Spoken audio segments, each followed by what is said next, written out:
Obrigada pela curtida, pela compartilhada, por apoiar no Apoia-se. Obrigada por estar aqui, dedicar seu tempo a este momento é muito importante para mim.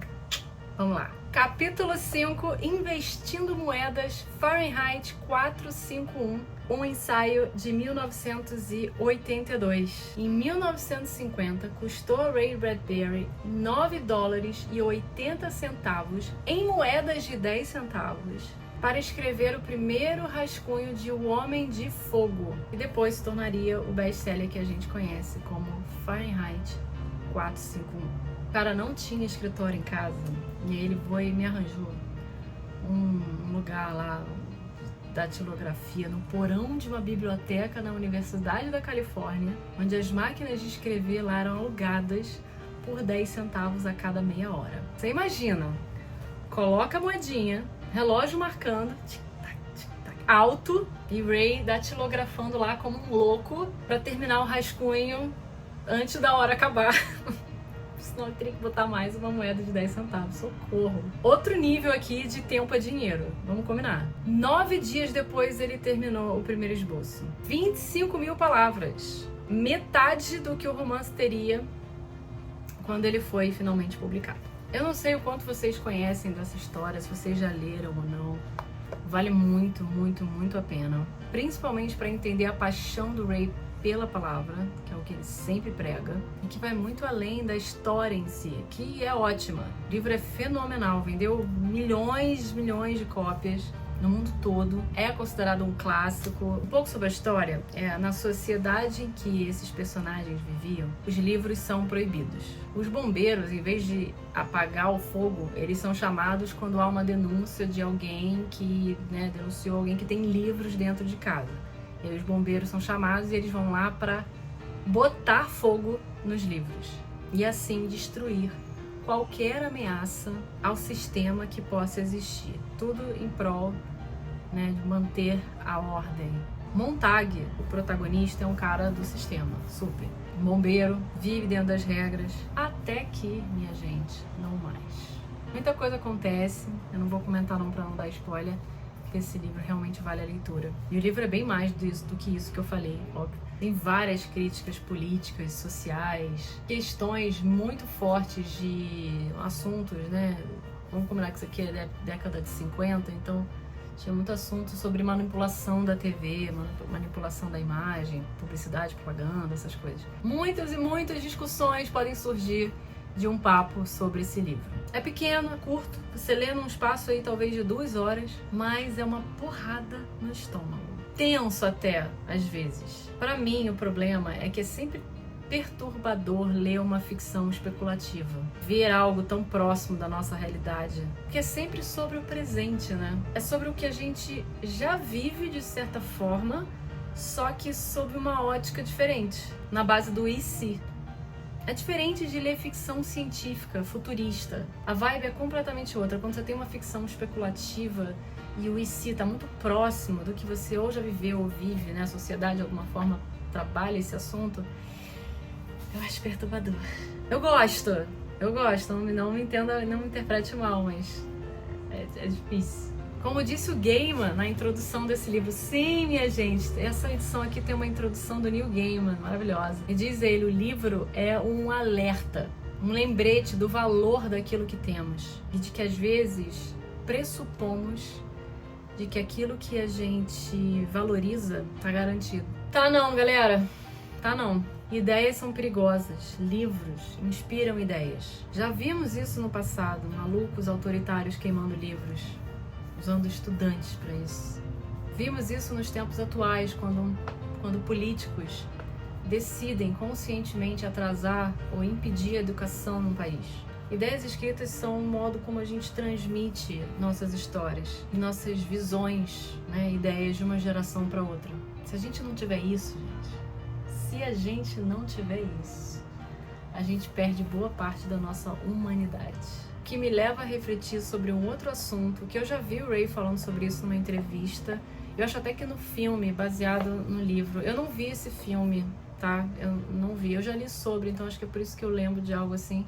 E tem também numa entrevista com o Ray. Mas a discussão era que a reflexão que se fazia, né? Que é o quanto que a gente já tá queimando os livros só de permitir que eles estejam pegando poeira nas estantes, ou em bibliotecas, ou em livrarias, largados, abandonados, sozinhos, sem companhia dos humanos.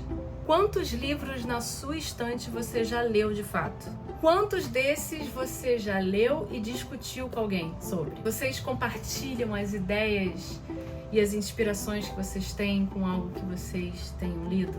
Coisas que surgiram com a leitura? Implicações, provocações?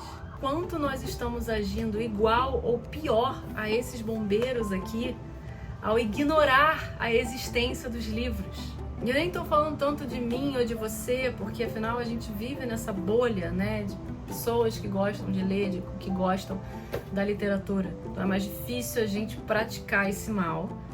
Não é impossível, praticamos. Importante a gente fazer essa reflexão também, mas é porque a gente já lê, né? Então eu tô falando mais de 90% da população que ignora a existência dos livros. E não é culpa da população, a gente sabe disso. Tem toda uma questão de privilégio, de falta de educação, falta de estrutura, falta de livraria, economia, né? Mercado pequeno, alfabetização. Eu sei, tem tudo isso pra gente levar em conta. Por que o nosso mercado é tão pequeno e por que a gente não lê. Mas isso não tira o fato de que mais de 90% da população ignora o fato de que a gente, como sociedade, está negligenciando esse privilégio que é ler histórias, que é conhecer vidas, conhecer mundos, conhecer através da literatura. Experimentar, poder viajar para milhares de universos e penetrar o consciente dos personagens que são diversos e conhecer a arte de tantos autores.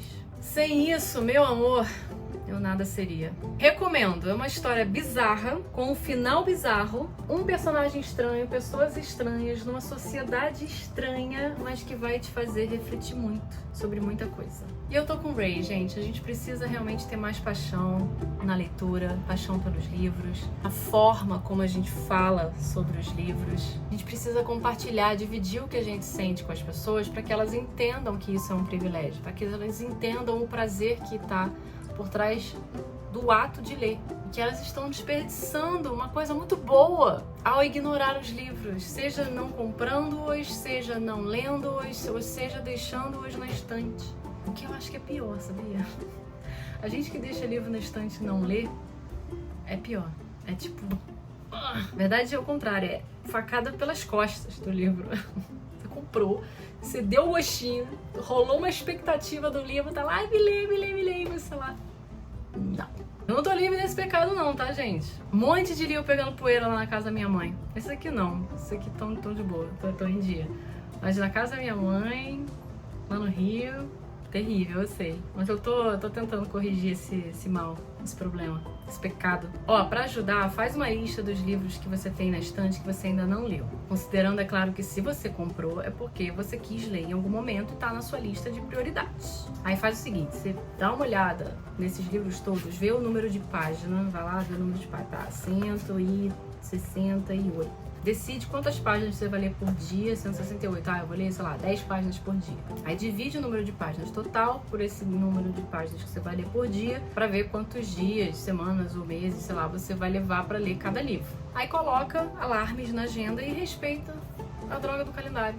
No seu tempo, sem pressa, depois de uns anos, você vai olhar pra trás e vai ter lido vários livros dessa forma, né? E vai se sentir bem porque você conseguiu ler todos os livros que você se propôs a ler. Não dá pra ler tudo o que existe, nem todos os livros que a gente quer ler, todos os clássicos, todos os lançamentos, todos os gêneros, tudo de todos os autores, não tem como.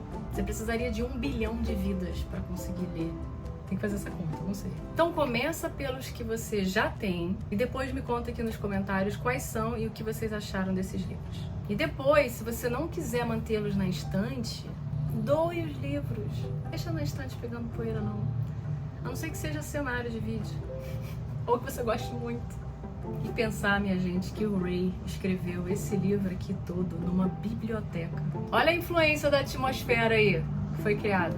Uma curiosidade que o Ray traz no final desse ensaio aqui sobre Fahrenheit 451. Muitos anos depois de publicar o livro, o Ray descobriu que Montag, o nome do protagonista, é também o nome de uma empresa de fabricação de papel. E Faber, um outro personagem também importante, a gente já conhece, porque Faber é mais conhecido pra gente, é uma fabricante de lápis. Inconsciente perspicaz o dele, não? Se você já é um apoiador do Apoia-se, muito obrigada. Se você não é, fica aqui o convite para acessar apoia.se/vivs e contribuir lá com o que você puder para me ajudar a manter aqui o canal e esses projetos e esses vídeos sobre escrita e trazendo cada vez mais conteúdo legal para vocês, escritores, tá bom? Beijo!